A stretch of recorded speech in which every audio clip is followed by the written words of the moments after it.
Nah sebenarnya kebanyakan sosok-sosok itu nggak pada ngeganggu, Wak.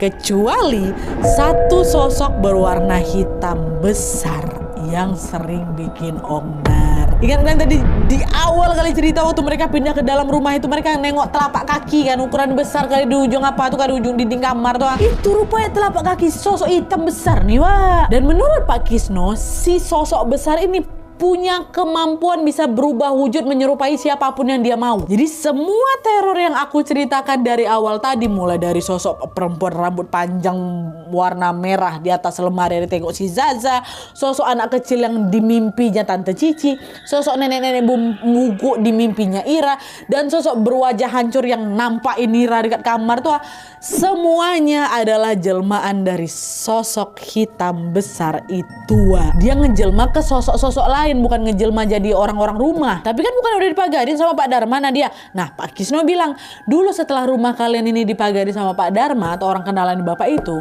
sosok hitam besar itu jadi nggak bisa berbuat apa-apa. Memang pergerakannya memang terbatas. Betulan udah dipagarin sama Pak Dharma. Nah makanya itulah dia nih terus nyari-nyari cara nih biar dia bisa neror kalian lagi. Karena dia iseng basicnya. Sampai akhirnya sosok itu masuklah ke dalam mimpinya Tante Cici, masuk ke dalam mimpinya Ira sebagai wujud yang berbeda. Satu anak kecil, satu nenek-nenek bungsu. Bungku, maaf, nenek-nenek bungku. Dan usut punya usut, si sosok hitam besar itu, Wak, takut dia sama Lidi. Itulah kenapa di dalam mimpi mereka berdua, sosok itu seolah-olah kayak macam ngasih petunjuk gitu lah, supaya mereka ngebuang semua Lidi yang ada di dalam rumah. Tapi dia nyamar jadi anak kecil dan juga dia nenek-nenek, biar kesian Tante Cici tuh sama anak kecil dan juga nenek-nenek. Nah, kalau dia ngeliatin wujud dia yang asli, tahulah kalau misalnya ini jahat nih, dia nyuruh Lidi dibuang, pasti dia biar dia bisa masuk nih kayak gitu, makanya dia ngubah bentuknya. Padahal tanpa mereka sadari, justru dengan membuang lidi-lidi itulah si sosok besar ini jadi punya cara untuk bisa kembali lagi neror mereka, Wak. Makanya setelah semua lidi dibuang kan, teror tuh kan makin jadi-jadi ya kan. Dia nyamar supaya itu lidi itu dibuang biar dia bisa masuk, kayak gitu. Nah dalat untuk mengatasi semua gangguan itu, Pak Kisno pun meminta bapak dan ibu untuk segera itu tadi, Wak, memandikan El sambil dibacakan doa-doa. Dan selain itu Pak Kisno ini juga menginstruksikan mereka untuk menyebar bunga-bunga kering kayak gitulah, ada daunan juga dan biji-bijian ke sekeliling rumah. Dan setelah semua proses itu selesai, ternyata hawa seram di rumah mereka nggak langsung hilang, enggak. Akhirnya karena khawatir terjadi gangguan-gangguan lagi, ibu akhirnya bilang harusnya bukan cuma adek El aja nih dimandikan, kita nih semua juga harus dibersihkan.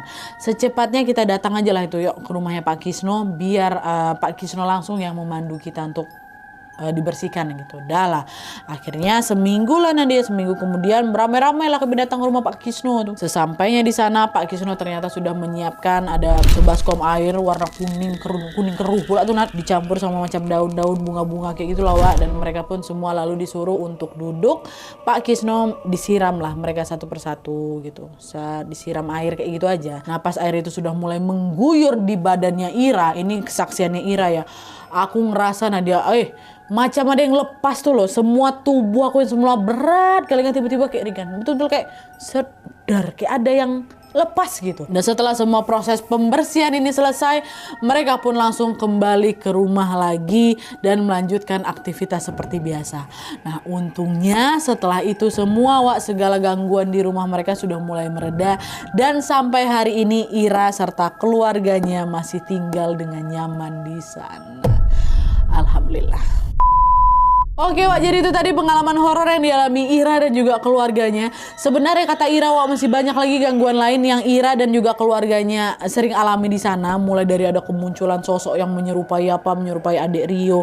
Terus ada juga tongkat kayu yang tiba-tiba jatuh sendiri. Nah dia burung-burung yang selalu terbang di atas rumah kami tiba-tiba selama ibu tuh hamil dan lain-lain. Pokoknya dengan adanya semua gangguan itu, keluarga Ira ini tetap kuat loh tinggal di sana ya kan. Aku rasa ini adalah salah satu contoh dari mempertahankan hak kita cerita. Mau segimana seramnya dia, rumah tuh udah dibeli sama bapak aku. Kak bilang berhak tinggal di sana. Dan mungkin di sisi lain ini juga alasan kenapa para sosok itu tuh nggak mau pindah, Wak. Karena mereka pun juga ngerasa punya hak untuk tetap tinggal di rumah itu. Gara-gara sejak dulu mereka udah nempatin di sana. Sama-sama sedang mempertahankan hak nih, Wak, cerita ya. Ternyata memang betul, Wak, kita ini memang hidup berdampingan sama dunia hantu tuh, sama dunia-dunia mereka nih. Nggak apa-apa lah. Yang paling penting saling menghargai aja, weh. Jangan ganggu. Aku juga ngomong sama penghuni studio dia, jangan ganggu kami.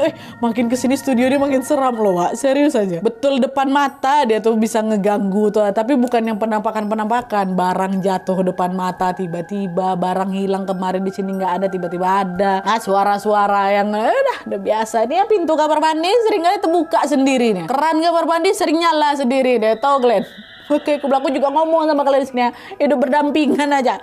Untuk masih ngontrak aku di sini.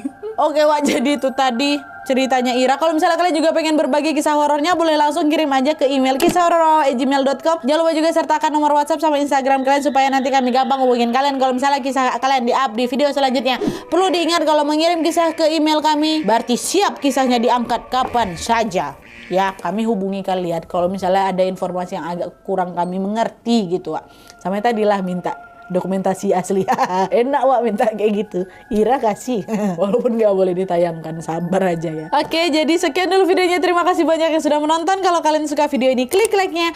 Jangan lupa komen di bawah tidak ada dan saran-saran untuk selanjutnya. Jangan lupa nyalain notifikasinya supaya kalian tahu kalau aku upload video baru. And as always, jangan lupa untuk klik tombol subscribe supaya kalian sama-sama tahu informasi menarik dan menegangkan dari channel aku. See you next video, Wak. Bye.